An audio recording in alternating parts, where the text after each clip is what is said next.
It's the Decepticon most known for sitting in a chair, Deathsaurus. It's morphin' time!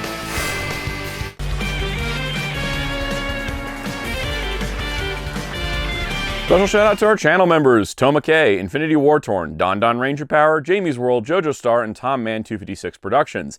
If you'd like to help support the channel directly, consider joining as a member using the join button down below. There are perks including early access, so check out the details down below, and I appreciate all your support. Hello, this is Soundout here, and welcome to my review of the Transformers Legacy Haslab Deathsaurus. This is the Decepticon leader for Transformers Victory, and is a perfect companion to last year's Victory Saber release, which I previously reviewed, so if you haven't seen that, go check it out. But on today's video, we're going to go through all the details of Deathsaurus and everything he comes with. If you'd like to skip to a specific section, there are chapter times down below. But without further ado, let's begin. So here's the box for Deathsaurus. Really beautiful packaging art, him sitting in his throne, the Transformers Legacy logo up in the corner in nice like purple foil. Very nice looking box. Makes a nice companion to the Star Saber Victory Saber box. You can see Transformers is written on this side in that purple hollow foil. And then on this side, we've got kind of like a list of accessory thing going on, which is pretty cool. And on the back, it's got kind of like your product shot sort of breakdown with that. Now inside the box, we got a much better system than we did with Victory Saber, where with Victory Saber, they had kind of this whole like slip cover thing, and then everything was laid out in an open tray. Here we've got, you know, nicely secured in plastic, his accessories and his throne in this little box. Then in this next box is actually Deathsaurus himself. So you've got him once again, nicely wrapped up in plastic, which I'm glad to see because that means there's no scuffing or scraping of the figure just from the package like it was with the Victory Saber set. And then you also can see the two Micromasters that are included are here as well. And then lastly, there is another box along the side that contains the two chest masters and like the chest plate piece and stuff. So you got everything in those three boxes within this big box, kind of packed out like other Haslabs, not so much the weird situation we had with Victory Saber. All right, so here is Deathsaurus. He looks fantastic. We're starting in robot mode, so that's what he's packed in. I figured that'd just be a good starter place, and then we'll kind of just go through accessories, and then we'll do the transformation and all that. But the thing I want to point out is that just like with Star Saber and Victory Leo, this is a unique mold. There is not any retooling that was done from something that previously existed. He is a brand new mold head to toe, looking absolutely fantastic and given the treatment he really does deserve. Because we have had a couple Deathsaurus figures since the original, but none of them have been unique molds since the original like this guy is. And also to that point, he is very large, which kind of makes him tricky to review. He is very tall, but he's very slender. You got the dragon head on the back here as pretty much like the only thing sticking out in addition to the wings. Everything else is pretty slim and trim, and I think that looks amazing. And in general, he just is really impressive due to his size. Now, he is a unique mold, but we did learn recently they had planned to do him as a heavy retool of Studio Series Grimlock, where, first of all, size much different. And I can kind of see what they were going for here because these arms become the dragon legs, these are the dinosaur legs, these are the torso area, and then of course the wings on the back, and then the way that the head folds back for Grimlock, folds back for Deathsaurus there. So I can kind of see, you know, this would have given us a, you know, upgrade to Deathsaurus that would have worked, but this is much better. And apparently the reason why this happened was because the Victory Saber Haslab was so successful. And this one was too, so it's nice to see because we got kind of a better figure out of it, I think. But he looks absolutely incredible. We will, of course, do a bunch of size comparisons towards the end of the video. The important part here is that we do have a nice, big, fancy Deathsaurus. You've been looking at the details as we have him up here. I did want to point out the chrome on his head crest, which I think looks really nice. And I just really like the color of white they used right here for this part of the face, as well as just in general, it just kind of has that nice anime color scheme for the late 80s anime that Victory was. And I think that was really, really cool. It's a really nice color choices overall. And in general, I don't really have anything to complain about. I think he looks pretty phenomenal. He does, of course, have a ton of articulation. He's got your standard sort of ball joint. It does rotate left and right. These ears do pivot in just slightly. I have mine kind of sticking out. I guess if you wanted them in a little bit more, you could. It's not really needed for transformation because even with the ears sticking out, you can still kind of put the head over it. So I don't exactly know if you have to move those, but those are movable. Shoulders move out, shoulders ratchet 360, which is really, really nice. You get what looks like a double elbow, but it is a single elbow there, and then a bicep swivel, and then a wrist swivel, and then you get articulating fingers, but they are split in the middle, so you get, you know, kind of 2 sets of 2 fingers each. The wings, they pivot in and out, and then they also rotate outward, which is really cool. You've got just a big old, you know, normal waist joint. If you move the dragon head, it can go 360 if you wish. Hips that move out, hips that move forward, knees that bend, and then thighs that swivel. And we'll talk about the knees in a moment. I just want to get the ankles out of the way. They pivot a little bit. Not so much front back as much as just, you know, they bend inward. Now with the knees, if you want them bent like this, you have that, but if you want to move them more, you pull this forward, you bring the knee down, and then you get a little bit longer on the leg, and that's going to help when you put him in his throne, which of course we will talk about soon. But the nice part about him as well is that you get all this articulation, but you also get a bunch of weapons all featured from the Victory series. Now, much like the original Deathsaurus toy, the tail part, which looks like this, this folds out into a shield. And so the shield's got like a little Decepticon emblem there.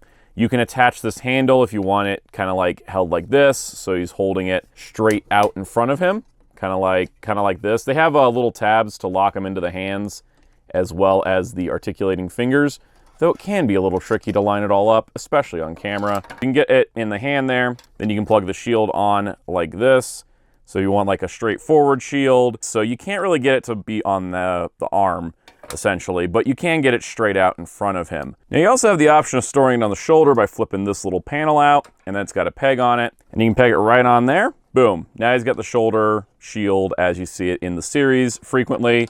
You also have the option, if you don't want it that way, I will plug the handle like this and then peg it on here, and then that gives it a little bit more clearance from the arm. And I think overall that looks a little bit better. Next up we have his scimitar, which looks really, really freaking cool. This goes, once again, like I said, into the hand. It's got the slots to go into the tab, or the tab to go in the slot. Looks really, really cool, but if you want him to carry it elsewhere, if you want him to use a different weapon, there's a slot here, and there's a little tab here, so it lines up like this, clips right to the back, looks really good, nice and easy. You also get this flail mace with a chain. It is a plastic chain, but you got the handle here. Once again, works just like the other weapons. You know, it's kind of self-explanatory at this point, but you got that. And then because he's got articulating fingers, if you want him like holding it with 2 hands, you got that option as well. But if you don't want him to hold it and you want to just store it on him, you have that choice too. And that is simply done by just loading it into the slot where the head normally goes for the dragon. You can just slot this right in. And it pretty much, it doesn't have like a specific place to go, but just kind of line it up and you can stick the stick on one side, and there it is, loaded into his back. Then he also comes with this giant cannon. It comes like this, you fold it out, boom, there you go, all latched in. All these little things articulate back, so if you want to pull these back like they're powering energy. This is his ultimate destruction cannon of death kind of thing. It does have an extra little support handle here, so if you want to have him hold it with 2 hands, you have that option. I kind of like the idea of him just, you know, single wielding it. You can just kind of give it to him in his hand like this, and then he can have it just kind of rest on the shoulder. Or what's really cool is to make sure it's stable. So once you have it in his hand, you can also peg these 2 tabs into these 2 slots in the shoulder, and then it's super supported, and he's got the big old cannon going on, which is really, really nice. Let me get his sword back on his back because we knocked it off with the wing. So yeah, there it is. You got kind of like the big old cannon. Oh, this one articulates too, so you got all that kind of splayed out, going crazy, which is really, really, really cool. Love it when transforming robots come with giant, giant cannons. But then of course, if you do want to store this, well, there's not really anywhere to store this on the back. There's no pegs on it. There's only holes, and then the actual tab here that hooks up to the shoulder won't fit in this direction because it had to go downward, and there's not room for that. So there's not really a place to store the giant cannon on him. So you probably just have him hold it if you wish, or you can store it other places within the set, which we will look at soon. But yeah, I like that there's a ton of weapons, and I like that all the weapons can pretty much store on him in robot mode. Now, Deathsaurus has an interesting master gimmick. So master gimmicks in Transformers, your head masters, your target masters, your power masters, etc. He is a breast master. That sounds weird, but when you consider that the chest is the breast of, a mammal, that is what this is. So the door opens up, that's why there's a little spring there, and you can access additional breast-related powers. And the thing is, they did change the name. They aren't called Breast Masters on the English release. They are called Chest Masters. Same idea, different name. If I flip-flop them, I apologize in advance. But the way those work is you have TigerBreast and EagleBreast, or TigerChest and EagleChest. And these two guys are kind of his neat little buddies. So let's start with EagleChest. This guy is an eagle. He's very Laserbeak-like when you look at him. It's like bird turns into box, that kind of thing. He has some really nice details in the head. He even has like a little opening beak. So his beak opens there, closes up, which is really cool. He's got like a little bit of a head tilt going on with the transformation joint, which is really, really neat. He's got a couple pegs down here, which we will look at soon, but they do have ball jointed legs and then articulating feet. And then his wings can adjust a bit as well. So if you want him kind of posed a little bit down, he is very boxy looking because of the nature of Breastmasters, but he is very boxy. Like, he looks like he's a flying box. Not much aerodynamics. But what's really cool about these is they not only just like go into the chest and power up Deathsaurus, they also become weapons. So in the case of EagleChest, he becomes a gun. And that is kind of neat because he gets these two little blasters. He folds up like this. So you have the blasters out, the handle down. You fold these wings in like this and like this. And now he's in blaster form. And that's, it's essentially a block with two little guns on the front. But they do include some blast effects with the set. And you can use these blast effects right on the front here to give it like some power. So it looks more impressive than just a box with two guns on front. And then of course, Deathsaurus can hold EagleChest as a blaster, and it's okay. I'm never going to display it that way though. He's much cooler as an eagle or as a box. And then from blaster form, you can take EagleChest, fold his little guns up and the handle, and he forms this little box. And then from there, you can pop him into the chest of Deathsaurus, and now he's been powered up. And the way this works is essentially there's room for two, but you push him all the way back, and you can just kind of let him go forward, or spinning them all the way around. If you lift this up, they did add a little slot so you can push them out, but I also found that you can kind of push it and make it even with the chest, which I think looks a little bit better than just having it slotted in. So that's pretty cool. But what about the other Breastmaster? So here is TigerChest, who looks pretty cool. He's got kind of a tiger look to him, tail, 4 legs. He's got his head. The head's articulated. Each of the legs are ball jointed, plus an extra elbow pivot there. And then you've got like a tail pivot and a little bit movement up and down.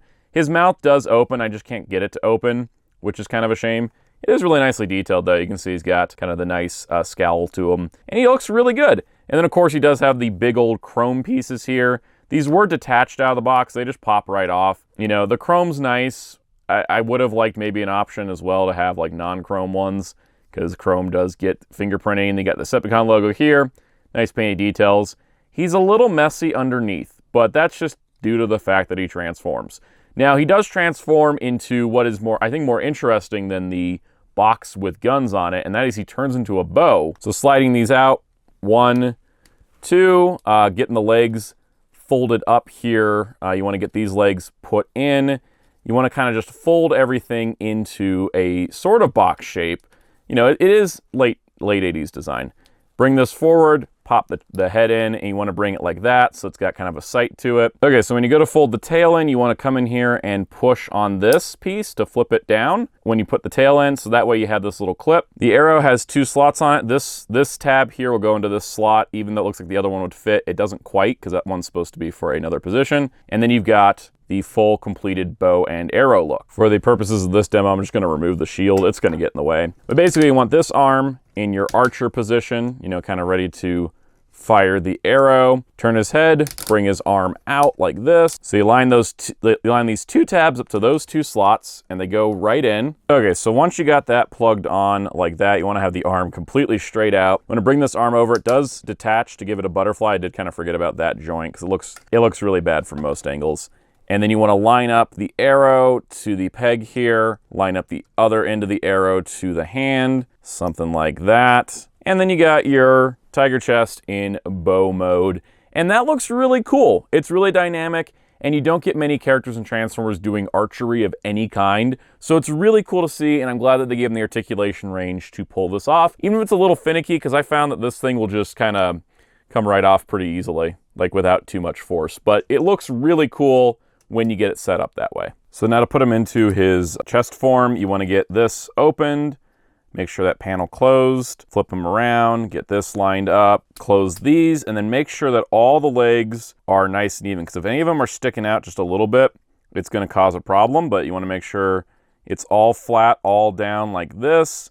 You leave the head down, and then, you know, get Mr. Eagle in there, and then put the Tiger right on front. It clips into 2 places on either side. And yeah, if you don't have it all lined up correctly, it'll just pop right back out. There you go. That is Deathsaurus now fully powered and completed with his 2 Breastmasters. So here is Deathsaurus fully powered up, both Breastmasters in, all the weapons. There's the cannon. He does come with the standard blast effects, the only thing that's reuse on him, which is, you know, rare for Transformers these days. But it's the standard blast effects we get with a lot of the Commander class figures, which are these kind of cool 3-part pieces where you get, you know, these, you can unplug them. They are starting to get mold degradation. I notice on mine, they fall apart really easy.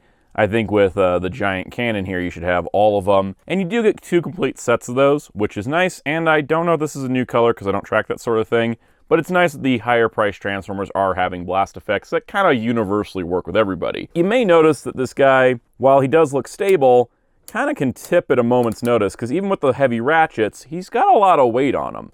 If only he had a stand. So here's his stand. Very similar to Victory Saber's with the pull arm here. It's got 2 positions. It's got like straight up, and then it's got kind of a flying position here, which we will need later.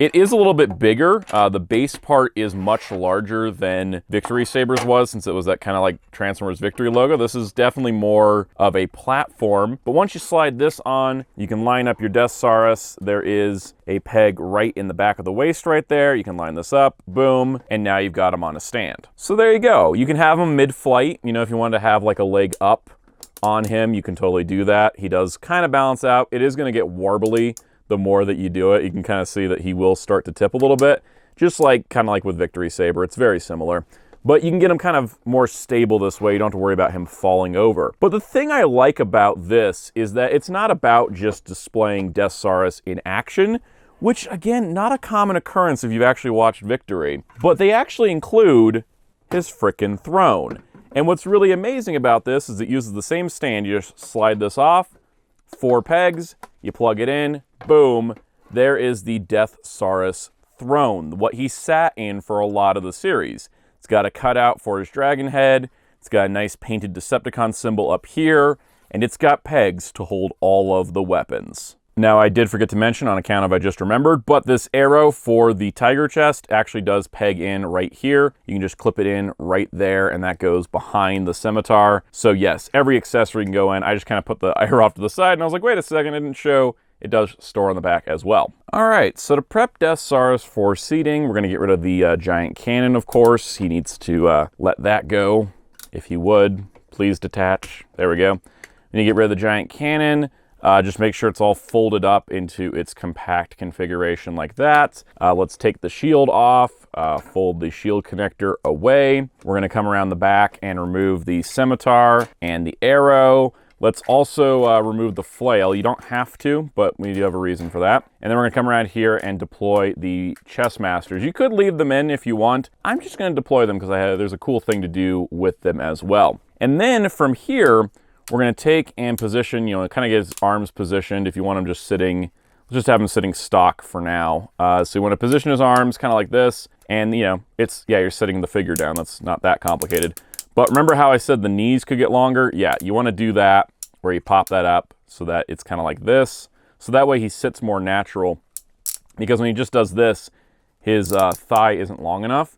So if we do that, it kind of gives him some more range to sit down, and then you just want to put him in a sitting position because that's pretty much what he is gonna do. So the throne has this little clip system and a slot, so you want to fit these two up top, this down below, just line it up. You're gonna have to reposition him. I prepped it ahead of time in front of the camera, and there he is. He's sitting in his throne. You're probably like, well, what do we do with, you know, the big pile of stuff over here? Well, that's where the back comes in, because on the back, you got room for everything. So first things first, the cannon, there's a hidden peg. So you just slot that in right there. We've got the arrow, which plugs into two positions here and here. Nice and easy. The flail, you want to look for the hole. The hole goes up here like this, and then the handle will peg in over here. Then we got the scimitar, which will plug in straight down this way like that. And then the shield will peg in right here on the last peg, completing the weapons loadout. So that's really cool, because when you're looking at this guy, you can't tell there's a bunch of weapons hidden back there, which I think is really, really neat. Now with TigerChest, you can leave him in Deathsaurus' chest, which I think is what I'm going to do now, or you could have him like in Tiger mode sitting down here. But with EagleChest, if you want to fold him back out into Eagle mode, you can actually do something really cool with him, which is that he actually comes with a perch on the chair. And this is something I thought was kind of neat because I didn't really expect it, and it's kind of really nicely hidden. You probably can't tell where it is, but essentially up here at the Decepticon logo, there are these two little tabs that line up with the holes in EagleChest's feet. And basically you can just peg him on. I usually just peg one then the other, hopefully keep the ball joints intact. And then EagleChest is perched right on top of Deathsaurus. And I think that's just really cool, because then you've got kind of like a nice complete display, and it kind of makes sense for EagleChest to be perched up here. And it does sort of make sense, TigerChest being in the test, I think looks a little bit better. But yeah, you can have your little boxy eagle above the evil boxy man below him. And I think this just looks really cool. You can have him pose like he's yelling or screaming or, you know, calculating plans. Again, like he did for most of Victory's run. But of course, as fun as this is, we do need to put him into dragon mode at least once. So while most of the accessories could stay on the back of the chair, we are going to need the shield. You can leave the handle there, but the handle is designed to store inside. But we need this to be his tail. The rest of this can stay on the back of the chair, and honestly, that's not a bad weapons rack. Okay, we're going to do this without the Breastmasters. You could say we're doing this breastless if you want. We're going to just transform him straight without dealing with this at the moment, though we will come back to it. So essentially this guy, he again looks incredibly smooth and sleek, but he does transform. So we're just going to kind of go through the basics, fold the feet up, pop these panels on the side. These panels will open up this back section, and then it'll fold up like this, kind of like nice and neat. And then we're just gonna do that on the opposite side. A lot of it's very mirrored. This guy, for all intents and purposes, is very simple. Unlock the knees. And he's kind of easy to he just folds up into a dragon basically. But while we hold that in place, we're gonna come around and pop the shoulders, bring them down like this. They just detach pretty easily. We're gonna bring the dragon head up. We'll put the horns away. Pop that, click it into place. Boom, there you go. Pop the wings, they click into place. Pop the other wing, clicks into place. Okay, so then we need to go here, pull these down like this, pull the arms out, and then you bring this back around. So you go, some comes down, arm out, bring this around, plug it back in like that, and you have his little, he has his little dragon arms, little T-Rex like arms. Then you want to bring up the legs. So the legs are going to come up like this. They're essentially just going to like put the feet up to the chest, come around here, peg these closed. Then we're going to take the tail, which is just the shield, fold it in half, peg together, and then we're just going to slot this in place like that, and then lock it in with the gold parts. So it's all nice and secure. Then we're going to bring and rotate these here. Click, up, down. Then we want to open up the arm panels there. Flip the fist in, brings the dragon foot out, splay the toes, nice and easy. Make sure that's fully clicked in, because if it's not, it'll just pop right back out again. There we go. And then down, click, boom, like that. Bring this down, bring this around. Oh, I did forget, collapse the upper arm. So we'll show that a little bit better here. So you wanna pop the fist, put the fist in, bring the foot around, push this in, bring it down, pop the foot, open the toes. That sort of idea. And then you just got to kind of like with a lot of beast formers, you just got to kind of balance it out after you've done all that. But yes, he does kind of have like 80s T-Rex proportions for a dragon. And then you bring this down, you can open his mouth, which looks really cool. Bring out the wings, and there's your Deathsaurus in dragon mode. So yeah, here he is. You can see why he's called Deathsaurus. He's got that kind of T-Rex posture. He's got, you know, the dragon wings. People do call him Death Chicken because he does kind of look like a chicken with that beak, which is kind of funny. And I see it, especially also with the feet. And I think it looks good. Now, in terms of weapon storage, he can't really store any of the weapons, but for whatever reason, he can use this. And I can't remember if he used this in the show or not, but you can essentially lock and load the big old cannon right onto the shoulder here, like with this little peg, and then he can like balance it out, and he's got the big old death cannon. I think that looks ridiculous. We're just gonna take that away now. But as I alluded to, you can attach the Breastmasters in this mode. Just, you know, EagleChest, boom. And then TigerChest, you just need to flip these up so that they're out of the way. And then click that in place. Boom, now he's full power Death Chicken. And that's pretty neat. And then on top of that, you have the option of the blast effects. I usually only use up to the second one here. Put it in his mouth. Boom, now he's blowing fire. That's... Okay, I'm going to be honest. I don't like this mode as much as the robot mode. It's not as exciting. It really isn't. I think the feet, in particular, this is accurate to the original, but the feet just kind of stick out there. You know, it's fine. I mean, he turns into a giant death chicken, but that's kind of why people make fun of it. It's not that exciting. And for Deathsaurus, in the context of the Victory anime, he's in robot mode sitting in a chair way more than he ever is this. But I mean, it's nice to have. It's the required transformation that all Transformers have to have, but I think it's almost time to put him back in robot mode. But there's one more feature we got. So remember when I mentioned the stand having this position? That's for the Death Chicken. So once you put it in that position, you want to take this clip piece, which is very similar, if not exactly the same as the Star Saber one. Clip it right in here. There's a little diagram, and then there's a little hole for that peg. You just pop that in, and then you just attach that piece here. And then now you got Flying Death Chicken. Again, not the most impressive thing. It's impressive to see. I like the size of it. It's definitely better than if it was a retool of Grimlock, but it's not the reason... Oh, I did forget to mention his neck turns left and right, which is kind of cool. It's not the reason I bought Deathsaurus, and it's not the way I'm going to display him. So let's get him back to robot mode and do some size comparisons. We're going to do a ton of comparisons, but the first, most obvious one is Victory Saber, the last Haslab, which of course is the eternal rival to Deathsaurus.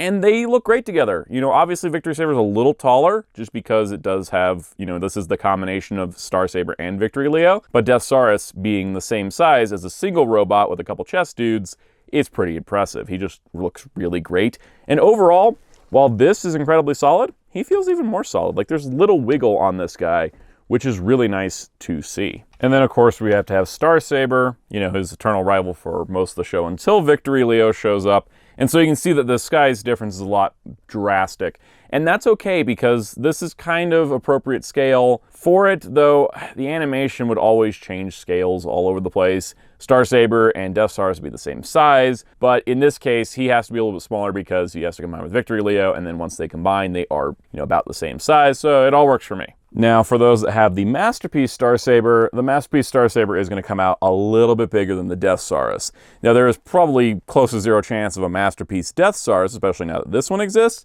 So if you want to have them on display, I don't think they look too bad. Again, the late 80s, especially in Victory, the show that didn't have enough budget to run out, you know, without doing 9 clip shows, the animation scaling was a little weird. So either or, you know, you can pick which one you wanted to put with. Personally, this is still sitting off to the side. The Victory Saber is going to be the one that's on display. Okay, here is all the G1 Decepticon leaders. We've got Megatron from original G1 for seasons 1 and 2, Galvatron for the movie and season 3 and Headmasters, Scorponok who took his place, Overlord who was the leader in Master Force before being replaced by Black Zarak, and then Deathsaurus himself. Deathsaurus is quite large. Not as big as the Scorponok boys, but like, he's quite large, and it's nice that he's kind of imposing, especially the power scaling up to him in terms of like these leaders, but yeah, I mean, the 2 Scorponoks are going to be huge. I mean, if you did want to just switch this around and have like just Zarak on display, he's going to be a lot smaller, but yeah, the Headmaster cities, they're going to be outclassing him, but he's a pretty reputable size. All right, let's do some class comparisons. Here is Core Class Rise of the Beast RC. Yes, he is much bigger than a Core Class. I'm getting somewhere. Here's your Deluxe Class comparison of Armada Hotshot, also towering over him. Voyager Class Lio Convoy. By the way, I'm just loving the fact that like I can just say that, and it's like a recent toy that came out like general retail in the US. It's wild, but cool. And then Leader Class Prime Skyquake. So you can kind of see he's way bigger than all the normal size classes. Now with Victory Saber, we found Commander Class was kind of like the size class he lived in. And yeah, Deathsaurus is probably about Commander size. Here is the Commander Class Armada Optimus, whom I previously reviewed, and you should go check it out. They are definitely kind of in the same size class. But once again, really impressive that this is one robot as opposed to this, which is, you know, robot plus trailer. But while he is kind of Commander Class, he's not like Jetfire size. Jetfire, Skyfire, he's really big. He's like the really big one out of the Commanders, but this is still a respectable size. And just like I've always said, not everybody needs to be giant Jetfire size. It's got to fit for the character. Like, for example, Commander Class Minosaur or Commander Class Motormaster with all the Minosaur components. Again, overtowering, but this is a guy that's been beefed up by 4 extra deluxe cars. And then here is Studio Series Commander Class Ultra Magnus, who does not need to be Deathsaurus size, but it's kind of interesting. 2 commanders that kind of came really close together. And you can also check out my review of him, because I love reviewing the big Transformers. And then lastly, for commanders, because I'm not going to embarrass Rodimus Prime for a 3rd time this year, here is Skylynx, who's kind of, you know, he's also a flying death chicken of his own, but he's kind of his own thing. But yeah, Commander Class. And then as a nice little barometer, here is Deluxe Class Siege Sideswipe, because that thing has been repainted so many times that I feel like most people would have him if they collected Transformers. And that way you can get kind of an idea of how big he is next to what I guess would be the average Deluxe Class Transformer. Well, you know how they always say, save the best for last. Boater and Pipo. These 2 are the surprise bonus. Like after the campaign ended, they're like, surprise, we're adding Pipo and Boater, the other 2 Micromasters from Victory. I was surprised they actually added these, considering we didn't get a boat and an ambulance in the old Micromaster line from Siege. So these are 2 brand new molds, and let's take a look at them. First of all, Boater. I mean, he's a boat. He's a little rescue boat. He's blue. He looks nice. You can transform him by moving his legs out. They're not super mold degraded like Holly and Fire were, which is really nice to see. And he transforms, and look, there he is. I love Micromasters, I really do. I think they're cooler than Minicons, you know, and I grew up in the era of Armada. I really like Micromasters. I wish they would have done better, but there's Boater. He's amazing, he's incredible, but nothing beats Pipo. And the reason why nothing beats Pipo is because Pipo is an ambulance whose name is Pipo, because the Japanese onomatopoeia for the siren on an ambulance is Pipo, Pipo, which means if you translate his name to English for the same onomatopoeia, it's wee woo, wee woo. So yes, this is Pipo, aka Wee Woo. I love him. Anyways, he is a cute little ambulance. You pop the little arms open here, brings his arms down like that. And in a cool system, I thought, is you rotate his knees down and then his feet rotate out, which actually gives him more stability than just having like the front part of a vehicle as legs. And he's just adorable. Look at him. Look at these 2. That's Boater and Pipo. What a duo. What a surprise. What a way to complete the team. And then, of course, here is Holly and Fire for our 4 Victory Micromasters. The team's complete. I'm happy. I love the Micromasters. I have all of the modern ones, so let me know if you want to see a retrospective. I kind of feel like I want to do one where I just like review all the Micromasters, talk about what makes them great, what went wrong, why some of them are bad, that kind of thing. I would gladly do it. Let me know if you guys want to see that, because I definitely want to do that. But there are the 4 together. So here's all our Transformers Legacy Victory characters. I'm amazed all this came in the last year. This is incredible. I think Victory is a perfect candidate for Legacy because unlike Master Force and Headmasters, which had American versions of those characters in the toy line at the very least, there's like nothing for Victory stuff. So it's really nice to see these new updated versions that are more available. To an extent, yes, these 2 are Haslab. He's Haslab. These 4 are part of those Haslabs. And he was exclusive to Walmart, and in some regions, like the one that has Walmart, he's very unavailable with Galaxy Shuttle here. But Galaxy Shuttle, being an Astro Train retool, super smart. Deathsaurus needed to really be a new mold to do it properly. Same for Star Saber and Victory Leo. And the 4 Micromasters, well, they're Micromasters, they work out. And we're probably getting a Dino King, considering that we have a Dinobot core class combiner, and there's probably listings for it at this point, I don't remember. But, you know, Dino King just has to be coming. So it leaves the question, when will we see Leozak, Landcross, and Road Caesar? Those are like the other 3 major players. They are all combiners, so they are going to be tricky, but I'd love to see them. We know the next Haslab isn't Transformers Victory themed, but maybe one of those will be a Haslab, or they'll just figure out how to do them in the retail line. Also, you know, in general, I think we kind of need a new 6-shot. That way we can do a new Great Shot, because I would like a Great Shot to go with all this, because I didn't get the Great Shot that came out prior because none of this existed. Kind of felt, you know, sort of superfluous. But yeah, I think that we're on their way to have the entire Victory cast in this modern generation style, and that is pretty amazing. So overall, the Haslab Pipo and Boater 2-pack that comes with a free Deathsaurus is amazing. All kidding aside, the Haslab Deathsaurus package is just incredible. I feel like it's a step up from Victory Saber. I personally like this more. Victory Saber's still amazing, but Deathsaurus just kind of takes it to another level. I like the overall playability and all the weapon options is really fun. The fact it comes with Pipo and Boater is also a big plus. But just the way it's designed, the way it's been crafted so beautifully and meticulously to make it accurate but also still playable, I really love the way this turned out. And I hope that all the people that work at Hasbro that worked on this are still employed, because I have to point out the fact that Hasbro decided to cut 1,100 jobs 2 weeks before Christmas, right while I'm doing this review, and I don't appreciate that, and they should appreciate the employees that make the stuff that they make money off of, because without the artistry and the craftsmanship and everything that goes into making the toys, they wouldn't have a business. So this is a shout out and a dedication to the wonderful work that is put into Transformers and every other brand at Hasbro, because the designers, the packaging artists, the marketing people, all those people that we see on the live streams are the ones that make Hasbro the company it is, and what makes us fans of Hasbro's product. It's not the corporate CEO, guys. It's not the executive circle that gets to keep their jobs, has nothing phased when they lose money, and they take it out on the actual people who are doing the real impressive work at the company. And I just want to say that I appreciate every single one of them, and I hope that they've gotten to keep their jobs, and for those that have lost their jobs in the wake of corporate mismanagement, that they will find new jobs maybe at other companies and be able to continue doing the thing they love to do, which is making toys for a bunch of nerds on the internet to discuss and argue about. And I love this kind of stuff, especially something like this, kind of like the dream project thing, and I love seeing that. But it always gets harder to do when the corporate entity that owns it decides to act like a jerk. So on that note, you can't buy this from Hasbro because it was a Haslab campaign. There was only so many produced, but a lot of them were produced, so I hope you can find one for a decent price on the aftermarket if you're looking for him. He's absolutely worth it. I absolutely love this thing.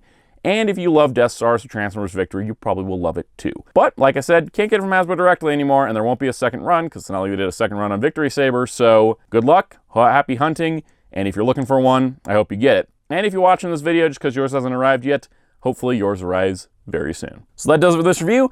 If you enjoyed it, please hit the like button. Please hit subscribe and the notification bell. It costs nothing. That way you'll be notified when videos are uploaded on this channel, including future videos, maybe Transformers related, maybe not. There is a lot of variety on the channel. Leave a comment down below. Tell me what you think the next Haslab is going to be. It should be interesting to see what they're cooking up, especially because it's not going to be Victory, so we know it's going to be something a little different. Also, if you'd like to help support the channel directly, consider joining as a channel member for as low as $1 a month. There are different perks available, including early access to videos. Check the join button down below for more details on that. You can also find us here live Mondays at 5 p.m. Eastern, where we talk about all kinds of stuff, including Transformers and the corporate shenanigans of multi-billion-dollar companies that should do better for their employees. We also have a Discord server where you can discuss everything and more in the link below. You can also find me on social media at Twitter, Instagram, TikTok, and Blue Sky at Soundout12. If you want to talk to me more directly, I'm more active in the Discord. You can also find my awesome graphic designer on social media and on Discord at DarkClaw643. And you can find Hero Club at hero-club.com for toy news, interviews, and more.